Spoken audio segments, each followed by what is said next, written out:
তা বলছিলাম যে হুগলির খাবার দাবার কেমন? দারুণ দারুণ, আমার বাড়ি থেকে অনেক ভালো। আপনার গরম লাগছে না? আপনার কি কষ্ট হচ্ছে না? গরম লাগছে ঠিকই, বাট ওই আর কি, খাওয়া দাওয়া ঠিকঠাক করছি, একটু ফল টল খাচ্ছি, একটু ডাবের জল খাচ্ছি। তাহলে দিদি এইবার একটা কথা বলুন তো, কোন সরকারকে আমার পশ্চিমবঙ্গে আনলে কারখানা আরো বেশি করে হবে? দিদি যদি থাকে আরো অনেক হবে।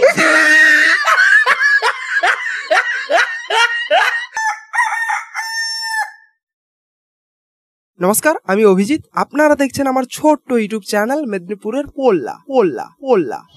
তো আজকের ভিডিওতে প্রধানত আমরা দিদিদের নাম্বার 1 দিদি রচনা দিদির সঙ্গে কিছু কথা বলে নেব। তো চলুন ভিডিওটা শুরু করা যাক। চলো ভাই, দেখো আপনি কি করতে। আরে দিদি, যা গরম পড়েছে, একদম কালা ঘাম বেরিয়েই যাচ্ছে। ঠিক ঠিক। তা বলছিলাম, এই গরমে, এত গরমের মধ্যে ঘুরে ঘুরে যে আপনি প্রচার করছেন, আপনার গরম লাগছে না? আপনার কি কষ্ট হচ্ছে না? গরম লাগছে ঠিকই, বাট ওই আর কি, খাওয়া দাওয়া ঠিকঠাক করছি, একটু ফল টল খাচ্ছি, একটু ডাবের জল খাচ্ছি। এ মা, এত রোদের মধ্যে, এত গরমের মধ্যে এইভাবে চতুর্দিকে ঘুরে ঘুরে প্রচার চালালে তো 2 দিনের মধ্যে কালো হয়ে যাবেন আপনি। 2 মাসের জন্য অত ভাবলে হবে না, 2 মাস পরে আবার সব যত্ন নেব। ও আচ্ছা আচ্ছা, 2 মাস পর আবার শরীরের যত্ন নেবেন, তা ঠিক আছে। কিন্তু আমি বলছিলাম যে বর্তমান সময়ে ভোটের আগে এত যে প্রচার করছেন, রোডে রোডে এত গরমে এত যে ঘুরছেন, ভোটের পর আদবে মানুষ আপনাদের টিকি পাত্তাটুকু পাবে তো? তা যাই হোক, বলছিলাম রচনা দিদি, হুগলিতে তো এত রোদের মধ্যে প্রচারও করছেন এবং সেই সঙ্গে সেখানকার মানুষদের সঙ্গে কথাবার্তাও বলছেন এবং এবং এবং এই সঙ্গে আরো একটা কাজ করছেন, সেখানকার বিভিন্ন খাবার দাবার খাচ্ছেন। ঠিক ঠিক। তা বলছিলাম যে হুগলির খাবার দাবার কেমন? দারুণ দারুণ, আমার বাড়ি থেকে অনেক ভালো। ওহো, আপনার বাড়ির থেকেও ভালো ভালো খাবার দাবার? তা বলুন তো, ওইখানকার কি কি খাবার দাবার ভালো? কি কি খাবার দাবার আপনার কাছে খুব ভালো লেগেছে? এখানে সবই ভালো, দুধের দইও ভালো, ঘুগনিও ভালো। ও, তাহলে আপনি বলছেন যে হুগলির সবকিছুই ভালো? সব ভালো। তা দিদি, এইবার বলুন তো, এই সমস্ত এত ভালো ভালো খাবার দাবার আপনি ভালো করে, খুব ভালো করে খাচ্ছেন তো? দারুণ খাচ্ছি। আমার এখনো বিশ্বাস হচ্ছে না। আপনি অল টাইম বলছেন যে হুগলির এত ভালো ভালো খাবার দাবার, কিন্তু আমার কিছুতেই বিশ্বাস হচ্ছে না। তাই বলছিলাম যে আপনি একটু ঘুগনিটা একটু টেস্ট করে, একটু ভালো করে চেখে তারপর বলুন না আমাদের যে ঘুগনিটা কেমন হয়েছে। আসলে এই ঘুগনিটা ভালো নাকি খারাপ?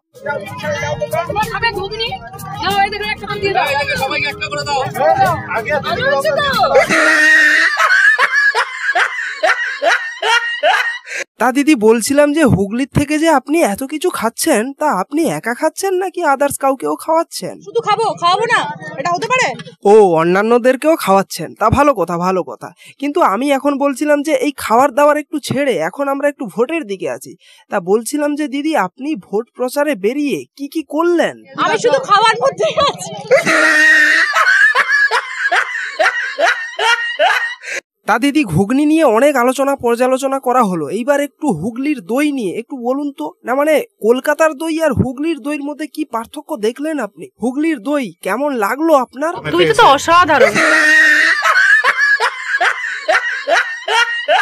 অসাধারণ বলছেন? কেন দিদি, আপনাদের বাড়িতে এরকম টক দই হয় না? বাবা, আমাদের বাড়িতে তো এরকম টক দই হয়ই না কলকাতাতে।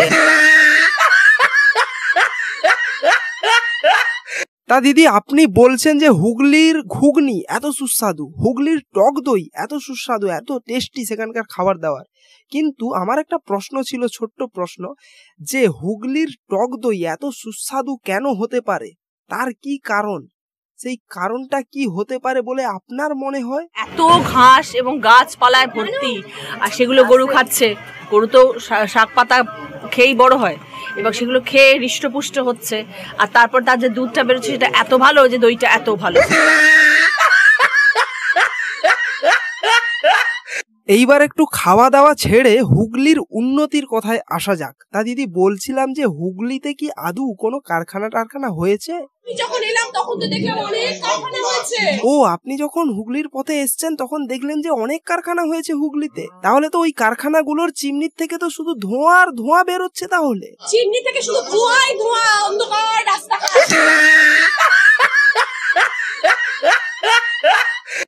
বলছেন কি দিদি, তাহলে তো হুগলিতে প্রচুর পরিমাণে প্রচুর হারে কারখানা হয়েছে। এত কারখানা হয়েছে, তাহলে কি করে বলছেন যে কারখানা হয়নি? তাহলে হুগলিতে প্রচুর পরিমাণে কারখানা হচ্ছে, তা বলছিলাম ভবিষ্যতেও কি কারখানা হবে? কারখানা তো হচ্ছে, আরো হবে। তাহলে দিদি এইবার একটা কথা বলুন তো, কোন সরকারকে আমার পশ্চিমবঙ্গে আনলে কারখানা আরো বেশি করে হবে? দিদি যদি থাকেন আরো অনেক হবে।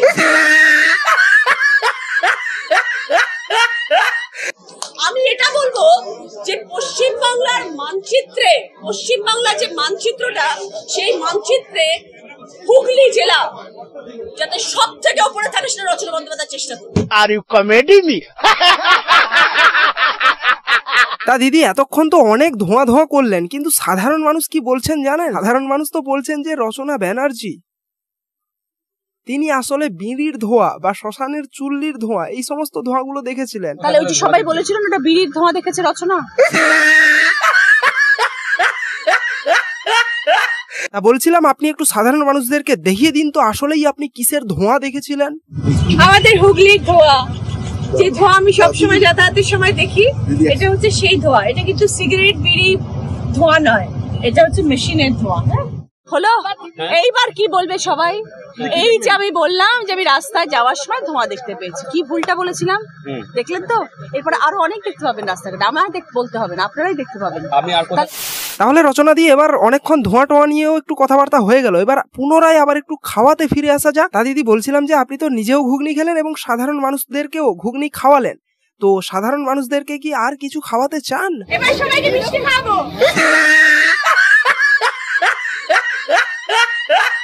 ও, এবার সবাইকে মিষ্টি খাওয়াবেন, তা ভালো কথা। তা বলছিলাম যে আপনি সাধারণ মানুষদেরকে ঘুগনি খাওয়ালেন, মিষ্টি খাওয়ালেন, আর কি কিছু খাওয়াতে চান? এবার সবাই চা খাবে। যা দেখছি 2024-এর ধাপে ধাপে লোকসভা ভোটও শেষ হয়ে যাবে, কিন্তু রচনা ব্যানার্জির খাওয়া এবং খাওয়ানো আর বোধহয় শেষ হবে না।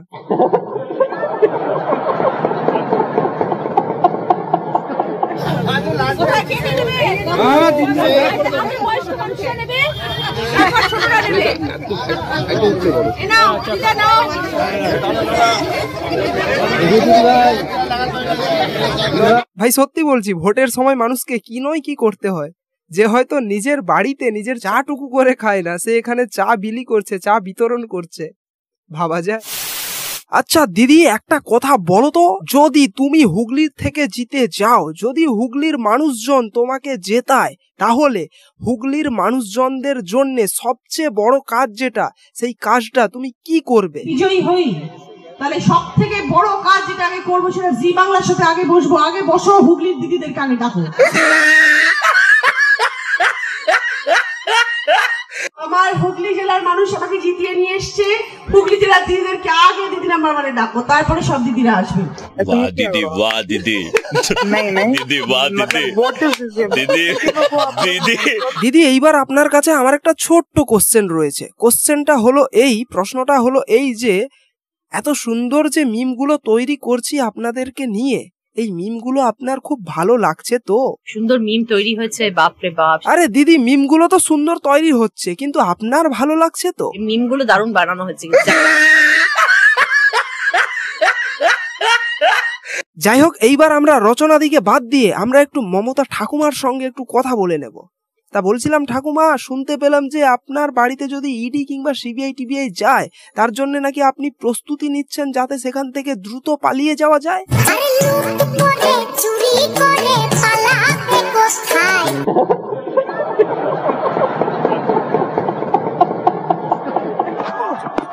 Oh, close, that's come back in. Given. That's an absolute perler. Will Sharma review it? I reckon he thinks he's gone. That's a beauty. Uri बाबा ठाकुमा, हम आपको क्या समझता था और अब क्या निकला? अब तो बहुत बड़ा मल्टी टैलेंटेड निकला। अब क्रिकेट भी खेलना जानता है। Oh, close, that's come back in. By the way ठाकुमा, अब और क्या क्या जानता है? ডান্ডি নাচও খেলেছি। কি বলে?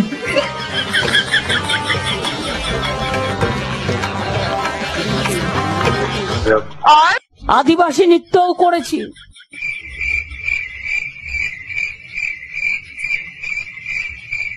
और हारमोनियमও বাজিয়েছি।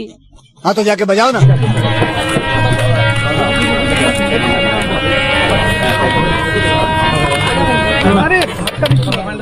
और সুরের সাথে তালও দিয়েছি।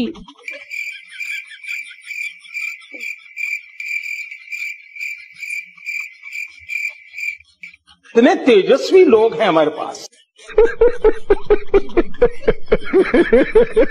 তো বাস আজকের জন্য ভিডিওটা এইটুকুই। ভিডিওটা যদি ভালো লেগে থাকে তাহলে ভিডিওটাতে অবশ্যই একটা লাইক করবেন এবং ভিডিওটার সম্পর্কে আপনার ওপিনিয়ন কি সেটা অবশ্যই কমেন্টের মাধ্যমে জানাবেন।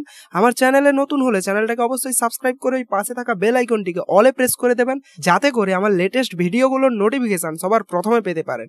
এবং এবং এবং ডেসক্রিপশনে ইনস্টাগ্রামের লিংক দেওয়া রয়েছে, ওখান থেকে গিয়ে আমাকে ইনস্টাগ্রামে ফলো করতে পারেন, কারণ এখন থেকে ইনস্টাগ্রামে ফানি কন্টেন্ট খুব ভালো ভালো আসতে চলেছে। তো দেখা হচ্ছে নেক্সট ভিডিওতে। টাটা।